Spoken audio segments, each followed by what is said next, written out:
My grandmother was one of the first female taxi drivers in my city, Zaragoza. Because of that, she had seen and heard a lot of things. As a kid, I loved staying over at her place and listening to her tell, again and again, the story of the time a robber held a knife to her throat, and she still had the guts to drop him off at the police station and charge him the full fare. Also, by the time she was 80, she'd had a tracheotomy and spoke like a robot.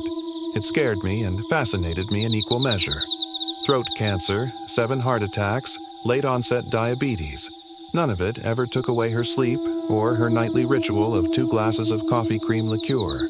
She was at peace because, as she often said, the radio witch had told her the day she would die, and that day hadn't come yet. I never asked her about the radio witch. I thought it was just an expression. Until one summer afternoon, she called the whole family over for lunch. After dessert, she looked around the table and said, "Tomorrow I'm going to die. Tomorrow is the day the radio witch told me." We laughed it off. She looked great for 90. Her latest tests were excellent, especially considering her medical history. She was also a notorious prankster, the kind of person who could keep a straight face while telling you the most absurd lie. She refused to see any doctor. That night, as I stayed with her until she went to bed, something about the way she hugged me made my stomach knot. It felt final. When I asked why she was so certain, she told me a story she had never shared before. Over 40 years ago, during her taxi driving days, she listened religiously to a late-night radio show that was wildly popular in Zaragoza. One of the recurring guests was a fortune teller who had quite a reputation. My grandmother had lost a bet with a fellow driver who also listened to the program.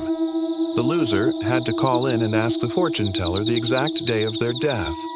The witch resisted at first, but after some pushing, she relented and gave my grandmother a date, August 12th, 2024. "That's tomorrow," my grandmother told me, and she was never wrong. The next day, she died. Her death left us all in shock. There was no real explanation. I mean, technically there was. She was very old and her body had been through a lot, but why did she die when she seemed healthier than ever? Nobody mentioned the radio witch, even though we had all heard it. It became a taboo. My mother filed a negligence complaint against the doctors, citing a minor dosage error in one of my grandmother's medications. It was the kind of clerical mistake that had happened before with no harm done, but it was easier to focus our energy on that than face the elephant in the room. The doctors had to perform an autopsy, something rarely done when someone that old, with so many conditions, dies in bed. But they were obligated. The cause of death was as strange as the death itself. My grandmother had a piece of metal, thin as a needle, lodged near her heart, overlooked in every chest x-ray she'd ever had. It must have entered her body when she was a child and stayed there her whole life.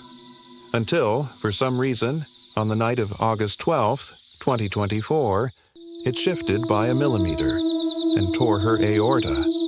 A year ago today. Nobody at home wants to talk about it, but I can't stop wondering, who was the radio witch?